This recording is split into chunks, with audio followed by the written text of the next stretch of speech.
Previously on Birding But Cool. All right, folks, we are here.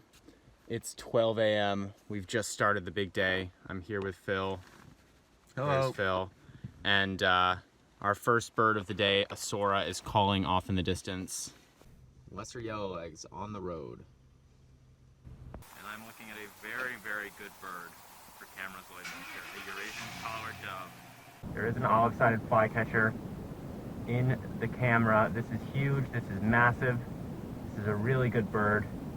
The afternoon before our big day, a birder found a friggin' adult male, full plumage Garganey hanging out with some blue-winged teal in a grassy flooded field south of Beaver Hill Lake. We looked and looked, but the clock was ticking and we couldn't find it.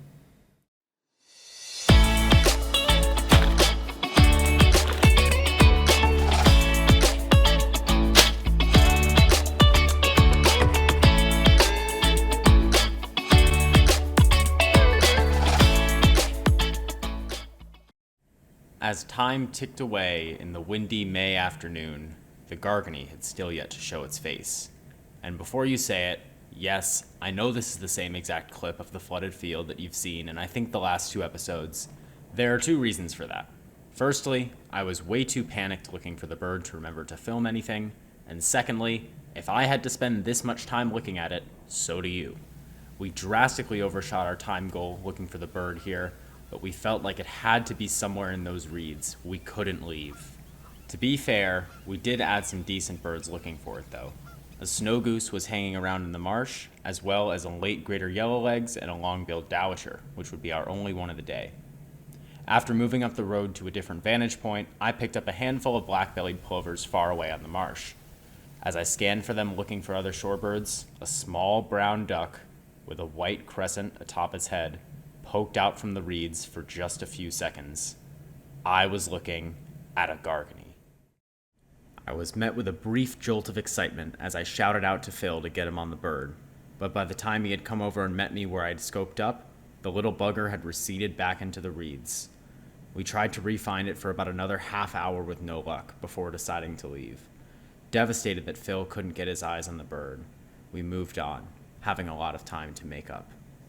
Now at this point, I was admittedly a little bit stressed. The Garganey experience was enough of a roller coaster in itself, but now we had to zoom through our late afternoon schedule. We decided to cut out our visit to Towfield, having already gotten a lot of the target birds there and willing to cut our losses on house finches. We quickly added a bobolink just south of Beaver Hill Lake before shooting up the east side of the lake in search of shorebirds. Up to this point, we were sorely lacking in shorebirds, a key source of variance in a big day like this. Having scheduled our day towards the end of spring migration, I was worried that a lot of the shorebirds I'd scouted had moved north to greener pastures. Our worries were compounded after checking some of our shorebird spots east of Beaver Hill Lake. The pond that held a ruddy turnstone a week earlier was pretty empty, and although red-necked phalarope and marbled godwit did make good additions, we still had some glaring holes in our list after checking the area. Matters were made worse when a flock of shorebirds flushed from a small marsh on the side of the road, never to be seen again, and we couldn't get our eyes on them. Still missing a bunch of common migrants in the sandpiper family, we had to make a push, and fast. As the clock approached 4, we still had quite a lot on our plate, and we were still behind schedule. In an act of desperation and chaos, Phil and I decided it was time to do what ultimately happens on pretty much every big day. Ditch the plan and improvise. Instead of visiting some lakes and ponds in the northern part of the region before quickly swinging through Whitford Lake in the evening, we decided to play to our most realistic targets and hit Whitford hard, right away. Whitford had been productive on my scouting visit, but the water levels seemed all wrong for shorebirds when I was there. Banking on it for those last ticks we needed was a risky play, but my favorite birding spot has never let me down before. Folks, Whitford Lake is absolutely magical, wouldn't you say there, Phil? Oh, yes, sir. Magical stuff. We are out here. If you've watched Birding But Cool before, you know the vibes. You know where we are. We're on the south shore of the lake. The lake is behind me. The good birds are over there behind Phil. And it's been a bit of a rough year for shorebirds, as I've talked about earlier in the video, but we have managed. We've managed pretty well. Got a white rumped, 2 white rumps, and picked up least finally. A few black-bellied plovers. I'll tell you what, Whitford, it's just what the doctor ordered. It gives you what you need, no more, no less. We need a Merlin. Hopefully Whitford can cash us in on that. I know they're around. And yeah, the split decision to just skip out on some of the northern stuff and come here was really paying off. Whitford is a wonderful birding location, and I will never speak poorly on it, even in a bad weather year. So we've got a bit more of the road to do, see if anything else cool pops up. We'll be on Elk Island next, so finishing out soon. We've got to finish strong. Energized and rejuvenated from Whitford Lake's magic, any of the stress and doubt incited by the Garganey search had been vanquished.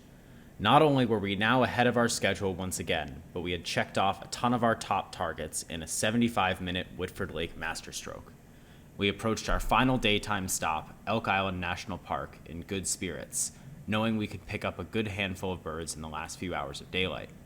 Phil quickly spotted a Barrow's goldeneye on the west side of Astotan Lake, and shortly after we noticed a broad-winged hawk soaring high in the sky. We power walked the Amiskwuchi Trail, a short and easy trail where you could often find great crested flycatchers. And although we did strike out on the flycatchers, we lucked into a small flock of purple finches and an American bittern. On our way out, a couple savvy stops on the side of the road netted us a veery and an overdue alder flycatcher. What lied ahead was the beginning of the second night shift, as we would work every last minute of the day to check off a few final birds. Well, the day is coming to a close, folks. We've only got about 2 hours left. It's about 9:50 p.m. The sun has just set over the horizon. Look how beautiful that is. And we're here at this little marsh hoping for a Virginia rail, so we're gonna listen a while for that. I've gotten loads of black terns behind us here making a whole bunch of noise. Last few birds of the day, or at least last few new birds coming right up here. Got to see what we can add once the sun goes down. There's still an opportunity for sure, so gotta wrap it up and end on a high note. Unfortunately, the Virginia rails were not coming out to play ball, but a surprised short-eared owl more than made up for it. It should be noted that the Virginia rail area is one of the few places I didn't scout, get this, because I had assumed they'd be so easy to find. Oh well, these things happen, and either way you slice it, the short-eared owl put us up to a total of 149 heading into the final hour of our day. Phil and I knew what birds we could realistically get late in the day, and decided to pay a second visit to Whitford Lake. In the last hour of our day, a bit more Whitford magic awaited us. Hey folks, I know it looks like I'm telling a scary story or something right now, but we are walking back from Whitford Lake. We made a quick stop here to pick up a marsh wren. We got it. As the count stands right now, that is bird number 150 for the day. Although as counting goes, there are typically mistakes and errors. Maybe we're actually at 151.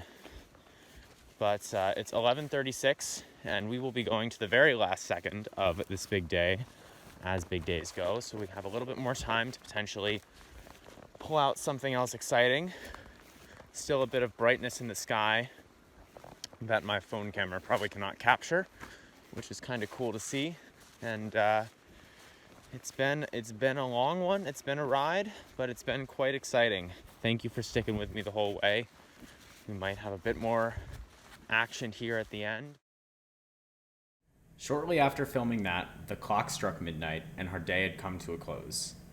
As I've teased already, our final cumulative total of 150 made a nice round number. In a day full of surprises, twists, and turns, we put together a valiant performance and finished strong. We did have a few disappointing misses, which happens every time, but I prefer to focus on the surprises and rare finds. During our big day, we tripped 6 eBird rarity filters, found loads of other surprises that didn't trip the filter, and saw 13 species that I didn't even see while scouting. Can you believe that? I spent an entire week birding the Camrose Lloydminster region, and we still found 13 species on the big day that I didn't see once that entire week. I've done a big day every year since 2016. While this year's attempt was the most effortful and also the most successful, Every big day is accompanied by the same feeling for me. The adrenaline rush of waking up at 12 a.m., going the entire day without sleeping a wink, the big surprises, the big misses, the electric 24-hour race against the clock. When the day comes to an end, I'm left with a bittersweet combination of satisfaction and exhaustion. But there's always a small part of me that can't wait to do it again. I can't be thankful enough for all the advice and help that I got on tons of birds in the area from the rest of the Alberta birding community. And of course, I'm incredibly grateful that Phil volunteered to accompany me on the day. Phil makes a fantastic teammate, and he has some incredible eyes that did not waver the entire day. I hope you've enjoyed the series. If you have, don't forget to leave a like, hit subscribe, do all the stuff that YouTubers tell you to do. And most importantly, let me know what you think. Leave some feedback, and we'll be back to it soon. By the time you're watching this, I'll already be right back to work on the next adventure, chasing after that same feeling, the same rush that can only come from birds.